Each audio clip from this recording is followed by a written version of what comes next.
She was barely more than a child when she stepped into the halls of history, her laughter echoing through palaces built on blood. Catherine Howard, the fifth wife of Henry VIII, would one day walk to a scaffold in terror, but her story began in the shadows of privilege without protection. Born around 1521, Catherine was the daughter of Lord Edmund Howard, a man of noble blood but little fortune. Her father's finances crumbled, and Catherine's childhood was one of instability and neglect. She was sent to live in the household of her step-grandmother, Agnes Tilney, Dowager Duchess of Norfolk. There in the great rambling residence of Chesworth House, Catherine was raised with a gaggle of young wards and attendants, largely unsupervised. It was a dangerous place for a girl to grow.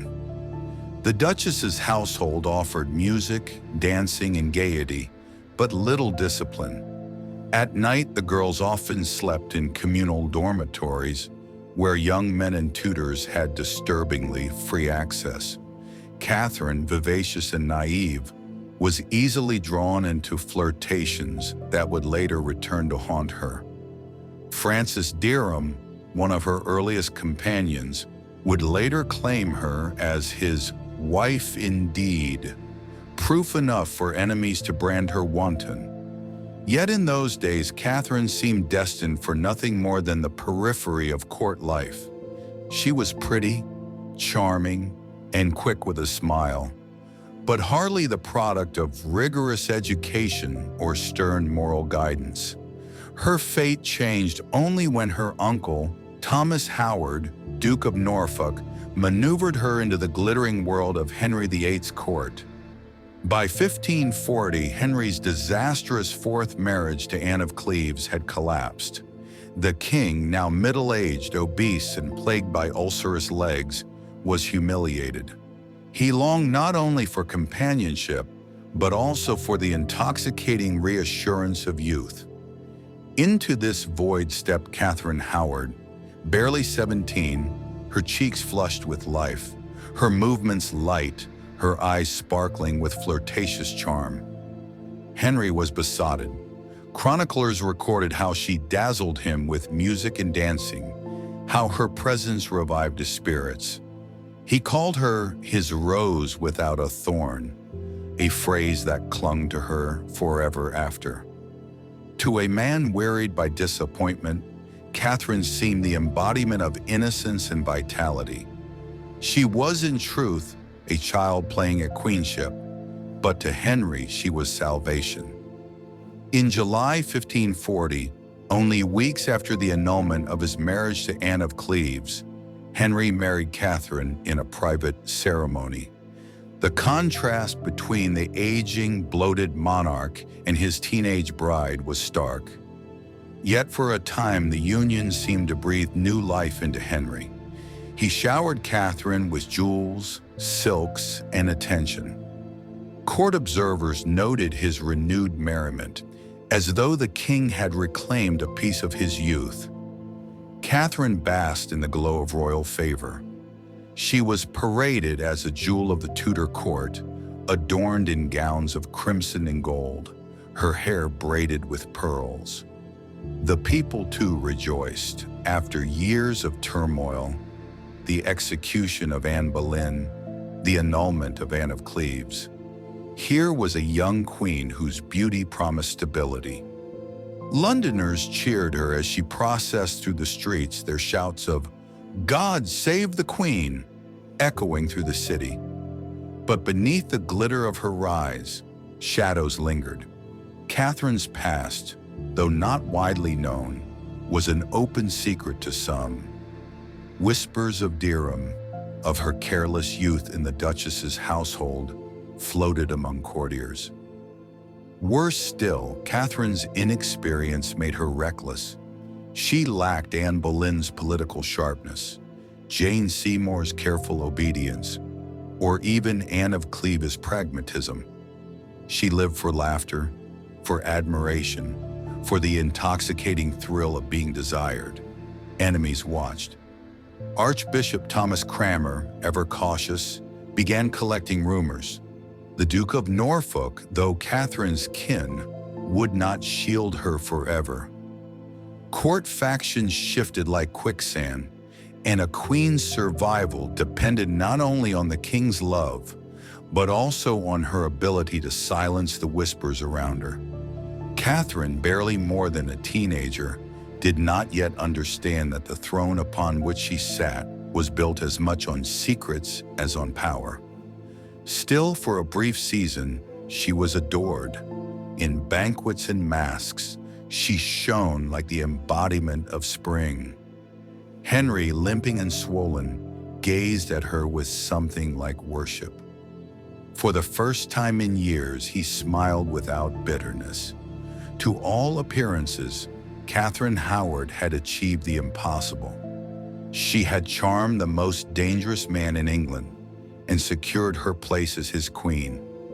Yet those who rise too quickly often fall the hardest.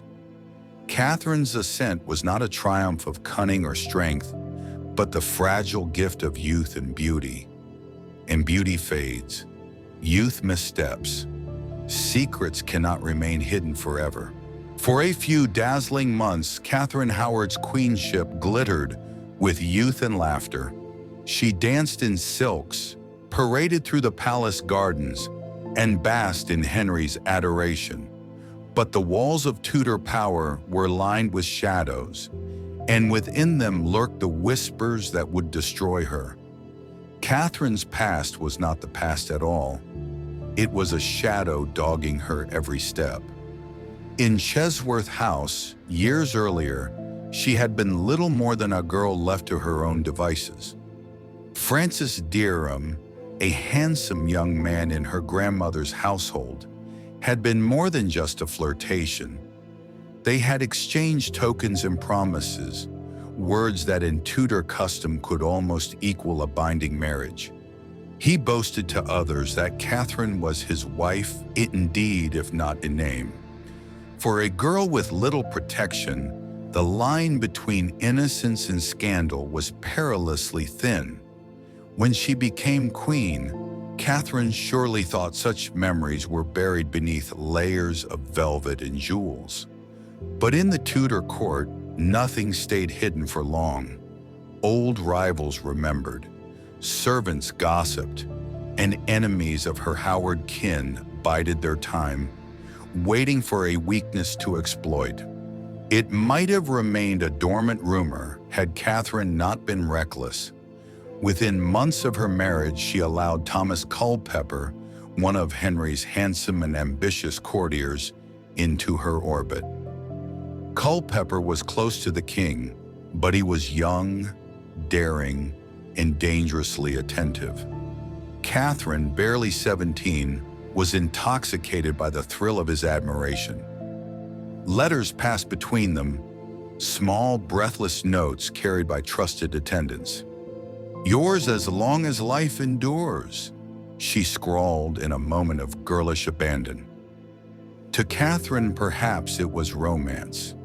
To the men who later seized on these words, it was evidence enough to brand her adulteress and traitor.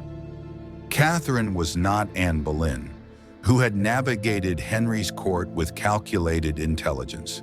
She was not Jane Seymour, who cloaked herself in docility. She was a teenager, raised in chaos, suddenly made queen without the skills to guard herself. She craved affection, attention, perhaps even love, things Henry's aging bulk and festering sores could not truly give her. Culpeper offered a dangerous alternative. The meetings were clandestine, arranged in darkened chambers or during progress journeys, always under the anxious eyes of her ladies. Jane Rochford, widow of George Boleyn and survivor of Anne's fall, played the role of go-between. It was a perilous game, and those around Catherine knew it, but desire, youth, and fearlessness carried her forward, blind to the axe that always hovered above a Tudor queen's neck. Meanwhile, the whispers grew. Courtiers, servants, and rivals fed tidbits of information to Archbishop Thomas Cranmer, a man loyal to reform and wary of Howard influence. Cranmer had risen under Henry as architect of religious change, and he knew how quickly a queen could be toppled. Quietly, patiently, he gathered fragments of testimony, Derham's boasts of intimacy, Culpeper's suspicious closeness, the reckless letters. Each rumor became a stone in the wall closing around Catherine. By late 1541, the trap was nearly complete. Cranmer placed a letter in Henry's pew at Hampton Court Chapel, detailing Catherine's past. Henry read it in disbelief, then fury. The woman he had called his rose without a thorn was suddenly painted as wanton, corrupted, faithless. His pride was wounded, and wounded pride in Henry VIII was a deadly thing. At first he refused to believe it. He stormed, demanded proof, raged at his counselors. But the evidence mounted. Derham, summoned for questioning, admitted to his relationship. He claimed Catherine had called him her husband. Torture pried further confessions from others. Soon Culpeper's name emerged, and with it the suggestion of adultery during her queenship. Henry's fury turned cold. This was no longer about a foolish girl. It was about treason. A queen who betrayed her king threatened not just his pride, but the stability of the realm. To be cuckolded was to be humiliated. For Henry, who had executed one wife already and discarded another in shame, it was intolerable. Catherine, confronted with accusations, panicked. Her youth betrayed her again. She wept, denied, contradicted herself, begged for mercy. She confessed to Derham's intimacy before her marriage but denied adultery after.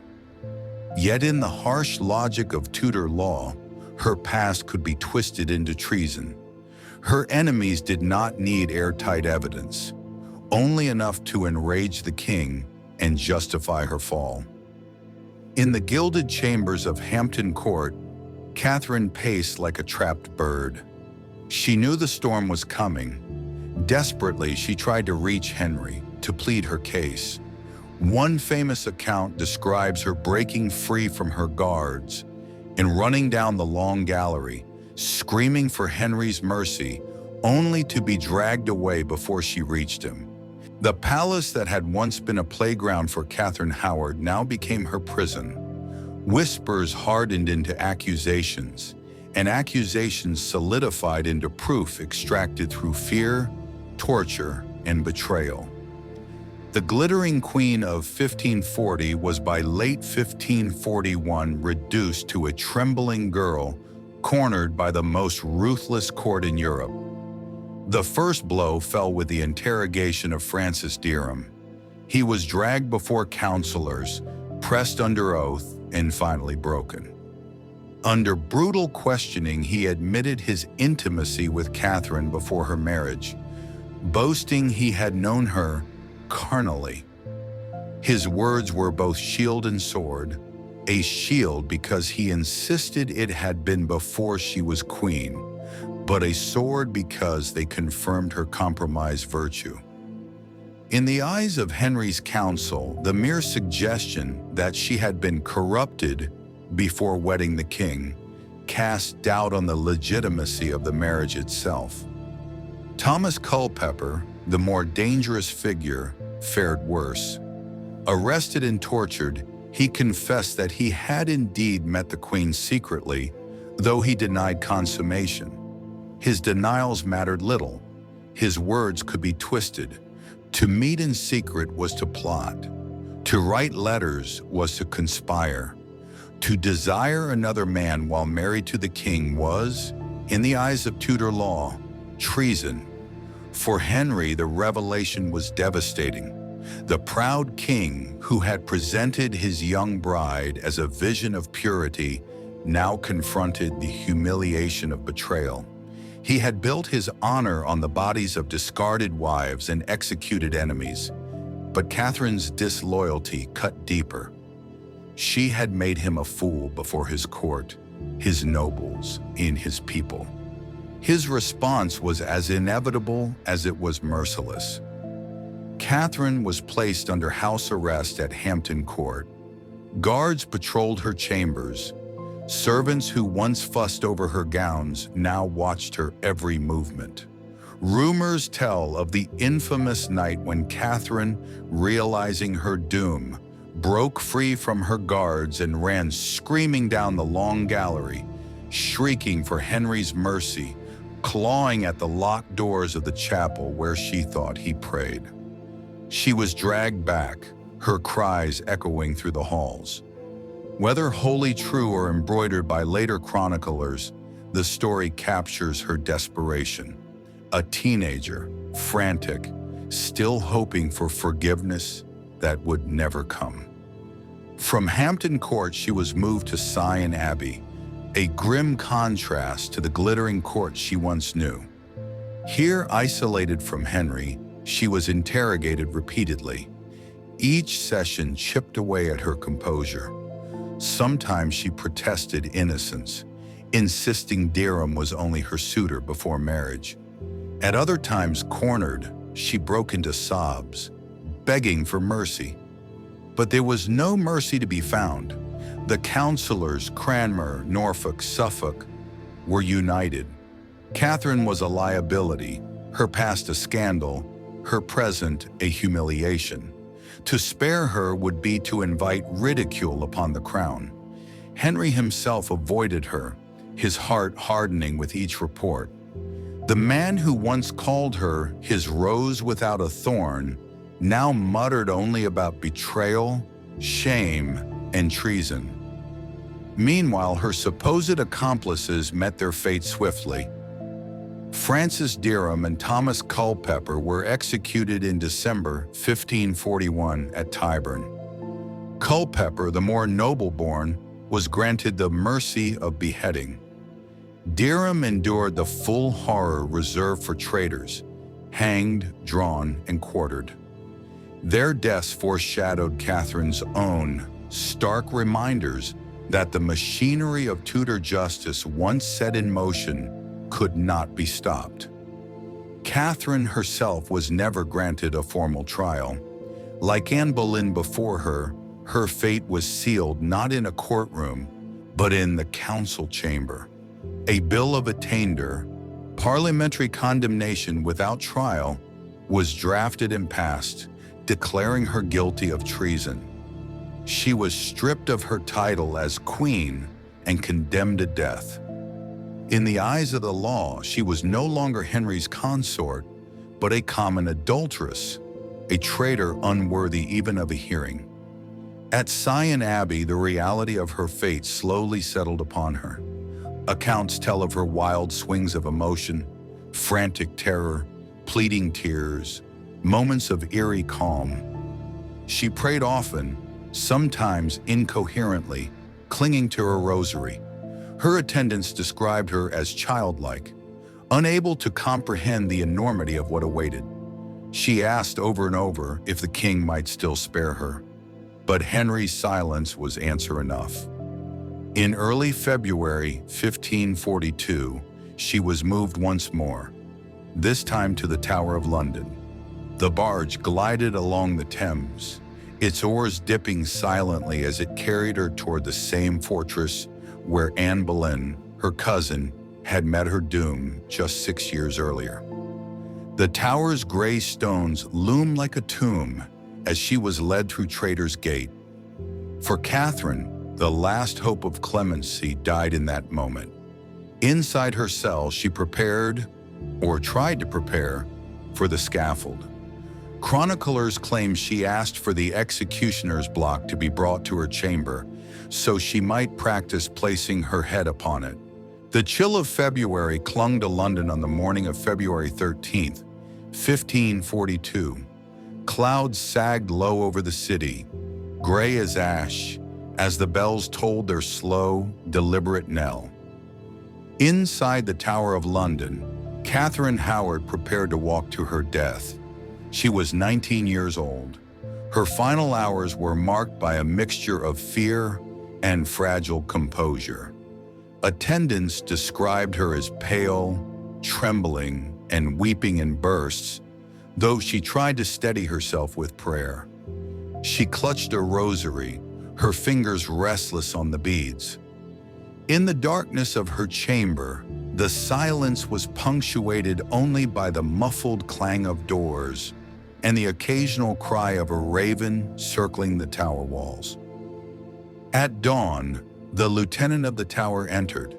Catherine rose, swaying slightly, her body weak from sleepless nights and restless grief. She was dressed simply, a black gown, her hair loose beneath a plain linen cap.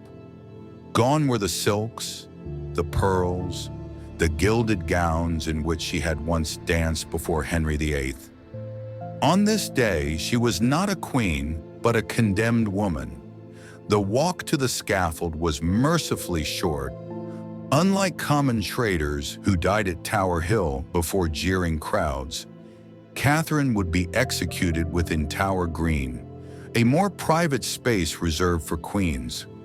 Even so, an audience gathered, officials, guards, and a handful of courtiers to bear witness. The air was heavy with expectation. Catherine mounted the scaffold with faltering steps.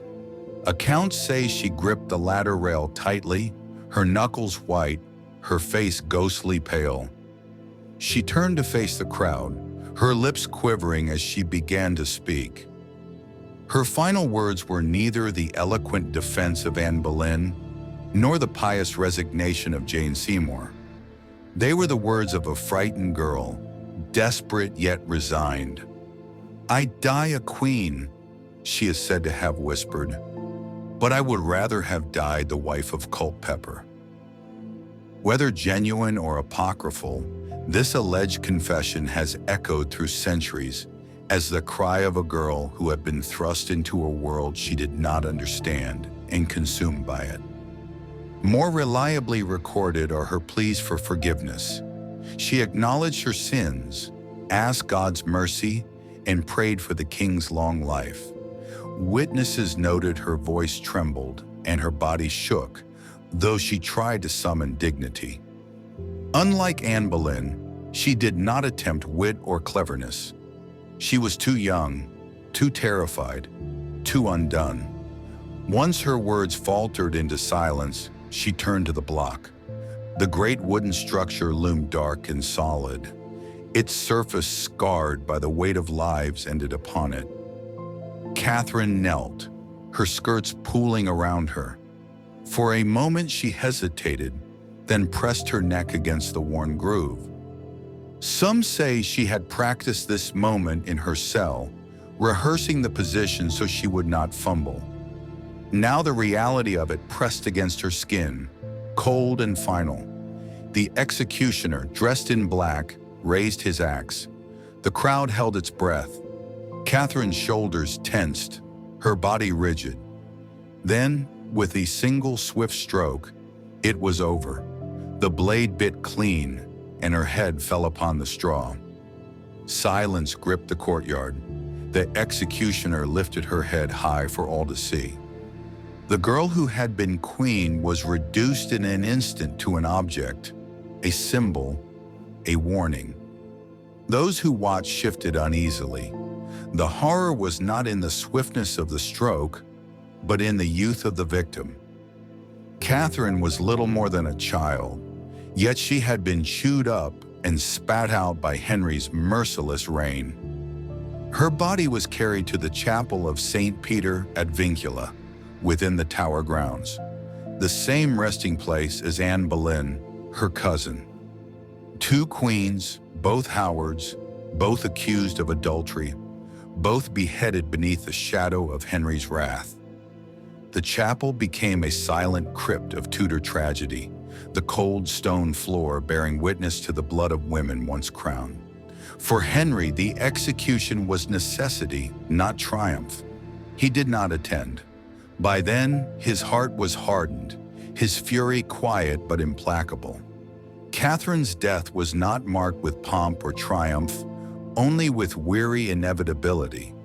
To the king she had been another failure, another humiliation to be expunged. But for those who had seen her, trembling, pale, barely a woman, the memory lingered. Catherine Howard had not been a scheming queen or an ambitious manipulator. She had been a teenager caught in the gears of power, punished not only for her mistakes but for daring to be young, beautiful, and fallible in the court of a tyrant. As the executioner wiped his blade and the crowd dispersed, the chill February wind swept across Tower Green, carrying with it the fading echo of her last words. Catherine Howard, once the rose without a thorn, had been plucked, broken, and cast aside. Her death, swift in action, was darker in meaning. A reminder that in Henry's England, innocence was no shield and beauty no protection. When the axe fell on Tower Green that February morning in 1542, Catherine Howard's short, dazzling, and tragic life came to an end. Yet death did not silence her. Instead, her story seeped into the marrow of Tudor history, a cautionary tale whispered in corridors and remembered in hushed tones by generations to come. Catherine's death was never just the punishment of a wayward queen. It was a mirror held up to the cruelty of Henry VIII's reign, a stark reminder that proximity to power was as dangerous as it was intoxicating. Her youth and beauty had been her currency, but in the economy of Tudor politics, such riches were fleeting. To Henry, Catherine was first delight, then humiliation. In the early months of their marriage, she had been his rose without a thorn, the balm to his aging pride, the glittering jewel that reassured him he was still desirable. But her downfall reopened old wounds.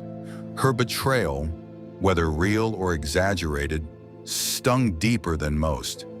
It mocked his authority, ridiculed his virility, and threatened his legitimacy. By condemning her, Henry reasserted control, but he could not erase the whispers that followed him, that his own insecurities and brutality had again destroyed a wife. In the aftermath, Henry did not linger over her memory. He remarried swiftly, this time to Catherine Parr, a mature and pious widow who would survive him. Yet Catherine Howard's ghost clung to him. Chroniclers observed his decline into paranoia and ill health, his temper more mercurial, his body increasingly ravaged by disease. He seemed haunted, not by the justice he claimed to serve, but by the women he had destroyed. For those who had witnessed her final moments, Catherine's youth was impossible to forget. She was barely 19 when she died, her voice trembling, her fear laid bare before the scaffold. Unlike Anne Boleyn, she lacked the sharpness of wit to command the stage in death. Unlike Jane Seymour, she lacked the chance to die sanctified by childbirth. Catherine was remembered instead as the queen who went to the block in tears, terrified, a child dressed in the trappings of power. Her legacy was therefore double-edged. On one side, she was held up as a moral warning, proof that loose conduct in youth could destroy even a queen. Moralists painted her as reckless, frivolous, too fond of pleasure, a victim of her own folly. In sermons and chronicles, her name became shorthand for the dangers of female sexuality, unbridled by discipline. She was the antithesis of the obedient Tudor consort, but on the other side, she was remembered as a victim. Historians and poets alike saw in her a tragic figure, more sinned against than sinning.